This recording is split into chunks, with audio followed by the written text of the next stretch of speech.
अलका जी, आपके लेखन का जो मूल स्वर है वो विस्थापन क्यों है? ऐसा विस्थापन क्या है? आप उस पीड़ा से मुझे लगता है दो चार किस रूप में हुई कि वो हर जगह कहीं न कहीं छलक आता है।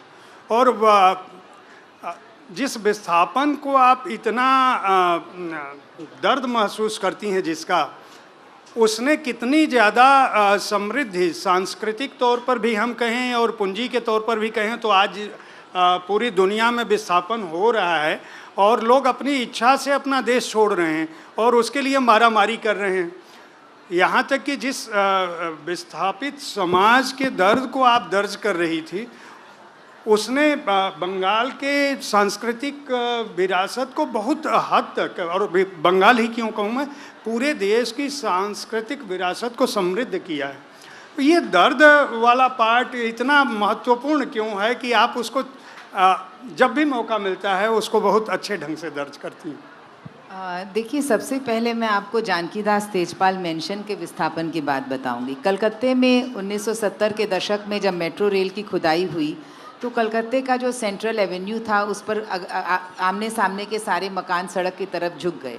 अभी ये फिर किस्सा रिपीट हो रहा है, अभी फिर मेट्रो की और जो बहू बाज़ार के इलाके में खुदाई हो रही है। तो ये जो एक चरित्र है जानकीदास तेजपाल मेंशन का, मुख्य पात्र आपके नाम के जैसे ही उसका नाम भी जयप्रकाश जयदीप है उसका। तो वो अमेरिका से कंप्यूटर इंजीनियरिंग पढ़कर आता है और वो उसकी ये ज़िद है कि मैं इसी मकान में रहूँगा। वो उस मकान को नहीं चाहता है कि वो मकान टूटे। अब आप ये देखिए कि ये जो ज़िद है वो एक प्रमोटर, पूंजी, कॉरपोरेशन, पुलिस, नेता, इन सब का जो एक मिली भगत है, एक जो नेक्सस है बना हुआ कि वो मकान टूटने से इन सबको फ़ायदा है। तो उस मकान को तोड़ने के पीछे इतने सारे लोग लगे हैं। लेकिन ये जो, और उन लोग सब ये कह रहे हैं कि ये कंप्यूटर इंजीनियरिंग पढ़ कर के आया हुआ, अमेरिका से पढ़ कर आया, इसको इस मकान से क्या है, ये क्यों इसमें रहना चाहता है, इस मकान को क्यों न तोड़ दिया जाए।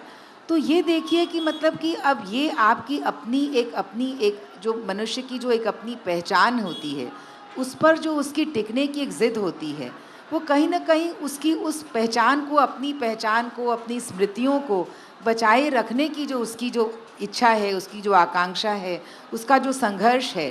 तो अब आप कहिए तो हाँ, वो मकान टूट जाएगा, वो मकान टूट भी जाता है। इनफैक्ट मेरे दिमाग में जो मकान था उसकी जगह एक कांच के फसाड वाला एक मकान वहाँ पर, काफ़ी अगली सा एक मकान वहाँ पर खड़ा हो गया है। तो ये देखिए कि मतलब हम जो रोज़ ये विस्थापन देख रहे हैं, ये एक मकान का विस्थापन है।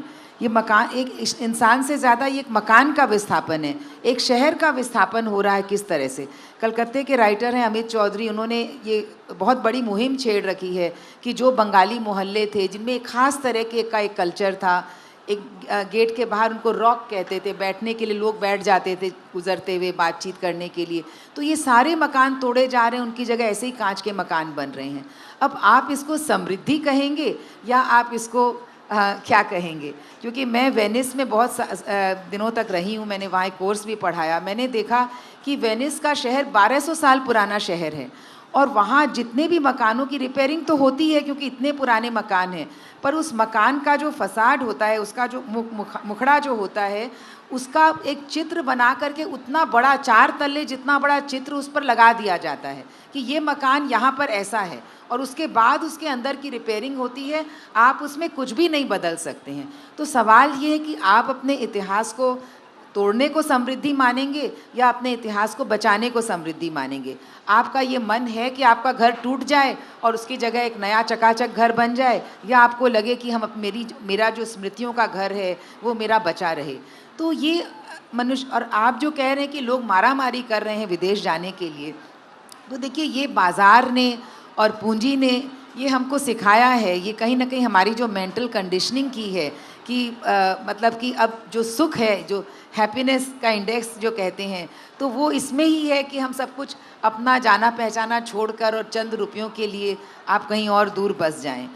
और देखिए विस्थापन भी मेरी रचनाओं में 2 तरह के विस्थापन आते हैं। जो कलिकथा वाया बाईपास का विस्थापन है किशोर बाबू का या उनके पुरखों का, तो वो विस्थापन ये पूंजी का किया हुआ विस्थापन है, वो कमाने के लिए आते हैं। लेकिन कुलभूषण का जो विस्थापन है वो बाई चॉइस नहीं है, वो एक मजबूरी है। जब इतिहास में बड़ी शक्तियाँ ये निर्णय लेती हैं कि देश के कितने टुकड़े हों, कौन कहाँ जाए, कौन कहाँ न जाए और क्यों जाए, अगर कोई नहीं जाना चाहता है तो वो कैसे रहे, किन परिस्थितियों को झेलता हुआ रहे, तो ये अगर आप नहीं जाना चाहते हैं तो आपके साथ जो होता है वो कुलभूषण का विस्थापन है। तो देखिए, ये एक दर्द की, यातना की, एक अपने आप को फिर से एक नया जीवन बनाने की, ये कहीं चॉइस भी हो सकती है, कहीं कोई मजबूरी भी हो सकती है। जी, बहुत ठीक।